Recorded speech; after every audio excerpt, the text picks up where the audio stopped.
Well, thank you all for being here. It's as the congressman from the Big First, we have a very long, storied history of agriculture in this district, and there's nothing that makes me more happy than when I get to welcome people to our district and tell the story of our agriculture. And that's why I wanted to invite my good friend, Congressman Glenn Thompson from Pennsylvania, to our district, to our state, to really talk about agriculture and a lot of things that are impacting us. Congressman Thompson is from Pennsylvania. This is his first trip to Kansas. Yeah. We have packed it in. He is the ranking member or the top Republican on the House Ag Committee, which is a really important role. It also means if Republicans win the House this fall, which nothing's guaranteed but looks likely, then he will be the chairman of the House Ag Committee, and he'll have the gavel starting next year when we do the Farm Bill. So the next Farm Bill expires next year in 2023, which is actually the next Congress. And so this is a really important time for Kansas agriculture. We started off in Garden City yesterday morning. We toured a feed yard. We toured a packing plant. We toured an oil well that was being drilled at the time, toured a farm, and met with an ag lender talking about the farm economy around, had a dinner last night with a lot of ag producers. And then we drove to Salina last night. And this morning we had a quick meeting in Salina.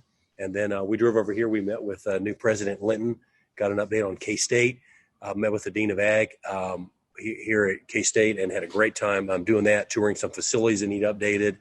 And then we went to the Wheat Innovation Center and learned a lot. It was great to show off, a lot of the history there and a lot of the great work that's being done at the Wheat Innovation Center. Then we just toured NBAF, which is why we're a few minutes late.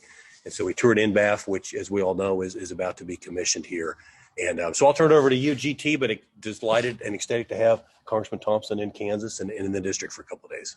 Well, Tracey, thank you so much. It really is a privilege and honor I was so excited when Congressman Mann invited me to come to Kansas, and because I've been tracking I've been really tracking the Big First ever since I came on the Ag Committee 14 years ago. I mean, this is the largest agriculture congressional district in the country, and he's proven that in the short period of time that I've been here.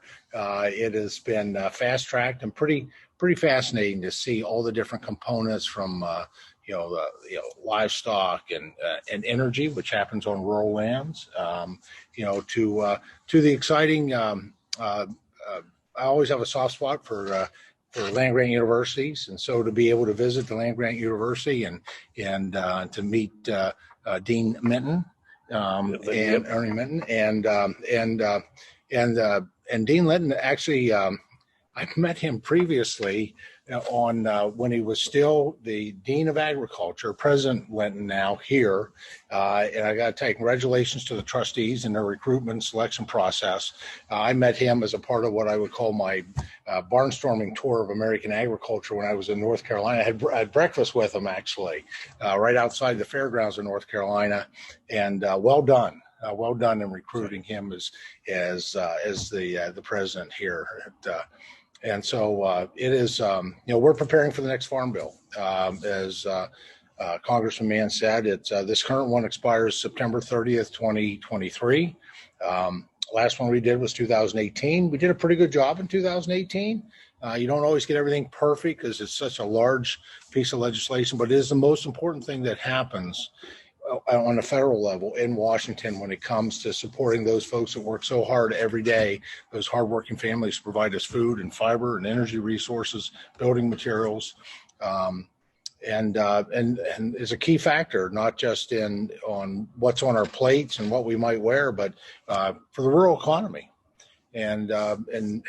So that's the goal we've dedicated ourselves to making sure that, number one, we restore a robust rural economy with this next Farm Bill, and number two, that we create the conditions where we begin to build the population once again in rural America, because too many rural areas, we've had that drain, that loss, and we need that workforce, and we need to make sure we work on the right kinds of things, amenities like rural broadband, which should not be optional. That should be with sufficient broadband length to be able to accommodate all the needs that people have. And so part of that in preparing for that is what we've been doing for the past 2 days of bringing the voices of Kansas agriculture really to the Farm Bill process. And I really appreciate the friendship and appreciate your helping to make this happen. Great.